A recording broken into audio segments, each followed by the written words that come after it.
Depressão tem a ver com gastar muita energia em se fazer alguma coisa, inclusive num luto.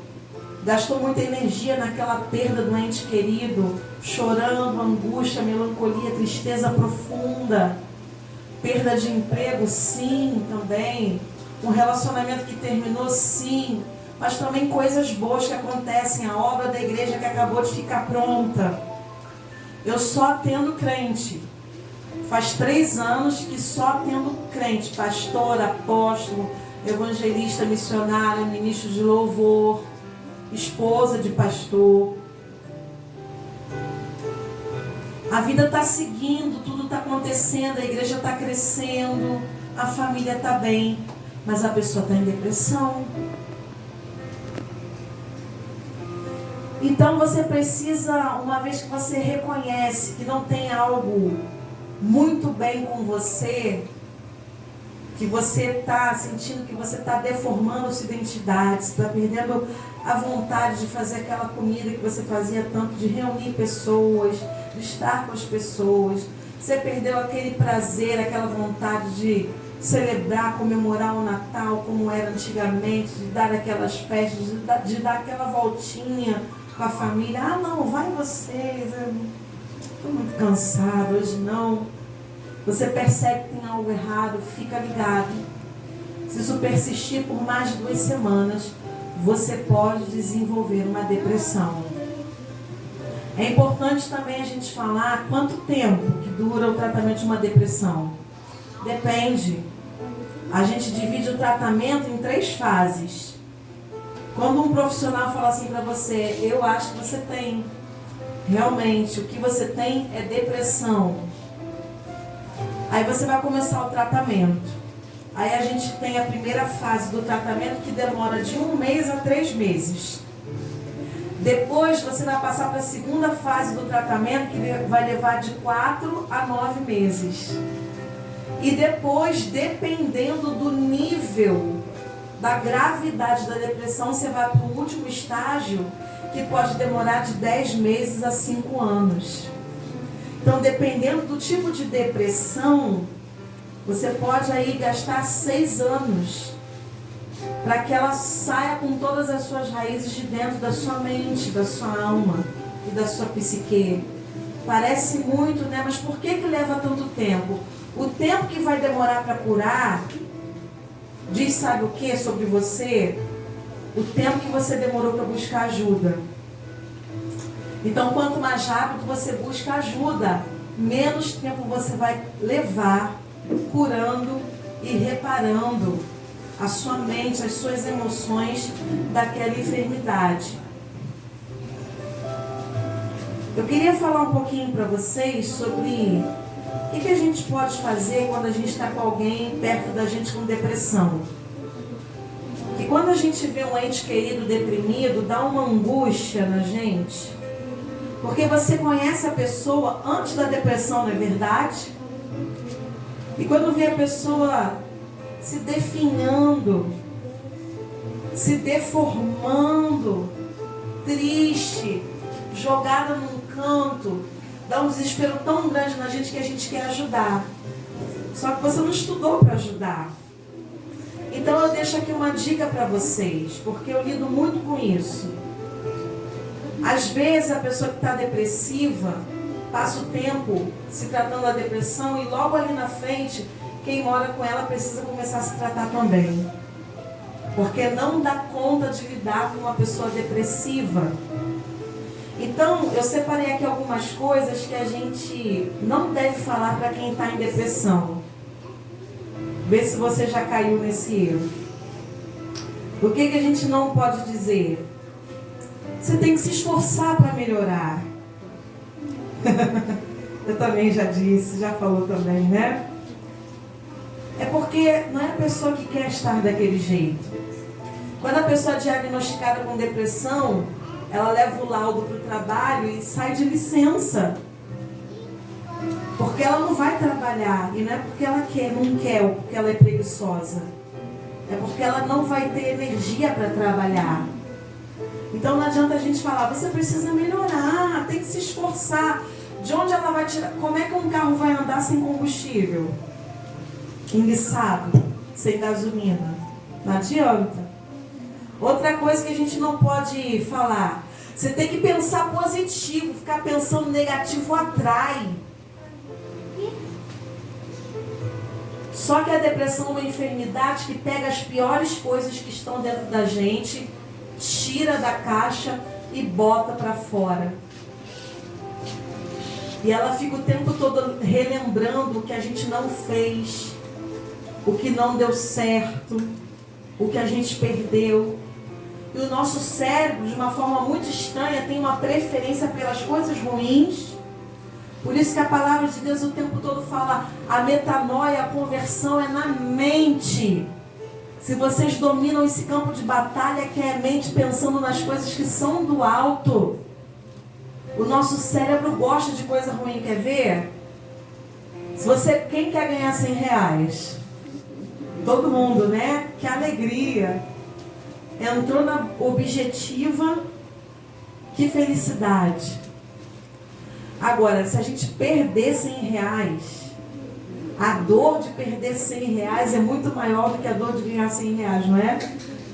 Você ganha R$100, em meia hora você toma os R$100. Agora, se você perder R$100, vai passar um ano, você vai falar, meu Deus, ano passado, né? Dia 9 de setembro de 2003, às 15h47 da tarde, eu perdi R$100. Não é assim? Não é assim só com R$100, não. O nosso cérebro faz isso com todas as perdas, com todas as experiências desagradáveis que nós vivemos. Seja 50 centavos, R$50, ou a mãe, o pai, ou qualquer tipo de perda, de dor. Aquele dia que você fraturou um osso, que doeu demais, ou aquela pedra na vesícula, aquele apêndice, aquela crise renal. E quando a gente entra em depressão, o cérebro e a mente trazem tudo isso para fora. E você fica presa nesse ciclo. Você fica imobilizada assistindo todos os filmes de terror que passaram na sua história. Então não adianta você falar, você tem que pensar positivo. Ela até quer, mas ela não consegue. Outra coisa que a gente não deve falar, você nem parece que está deprimida, essa depressão aí eu sei não, hein? A pessoa faz um esforço para sair da cama e quando sai, ontem você não saiu, hoje você saiu? Essa depressão aí, sei não. Só dá depressão na hora de lavar a louça.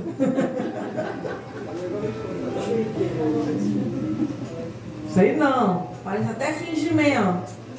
Ou então, o que a gente ouve? É frescura. Ou então, é demônio. Viu? Falei pra você, se apegar com Deus, orar mais, não orou pouco. Meu marido está fazendo uma campanha de jejum de 40 dias no monte, orando para a gente ir para a África. A gente ia para a África.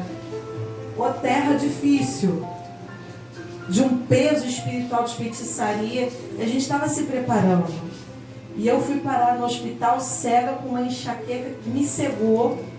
E ele teve depressão. A gente não estava orando pouco, a gente estava orando muito. Outra coisa que a gente não tem que dizer, pensa que poderia ser pior, tem gente que está pior do que você. Mas gente, dor é dor, cada uma tem a sua. Uma vez uma pessoa falou assim para mim, estava indo na psicóloga, conversando com ela, eu falei, bom, já que está dando certo a nossa conversa, eu queria te confessar uma coisa, doutora, eu tenho muito medo de lagartixa. Eu já deixei de sair de casa. Eu já deixei de pôr a cara na varanda. Por causa de lagartixa, que lá em casa tem muita. E aí a psicóloga, ela disse que a psicóloga chorou de tanto rir. Que isso? Dor é dor e cada um sabe a que tem. É uma lagartixa, mas uma lagartixa que aprisionava ela, deixava ela refém dentro de casa. Dor é dor. Então não existe isso. Pense que poderia ser que tem gente que está pior que você. Eu já lidei com uma que tinha medo de urso polar. Medo de urso polar. Alguém já viu um urso polar andando aqui pelo Rio de Janeiro? Mas esse medo paralisava. No fim das contas, a gente descobriu que não tinha nada a ver com o urso polar.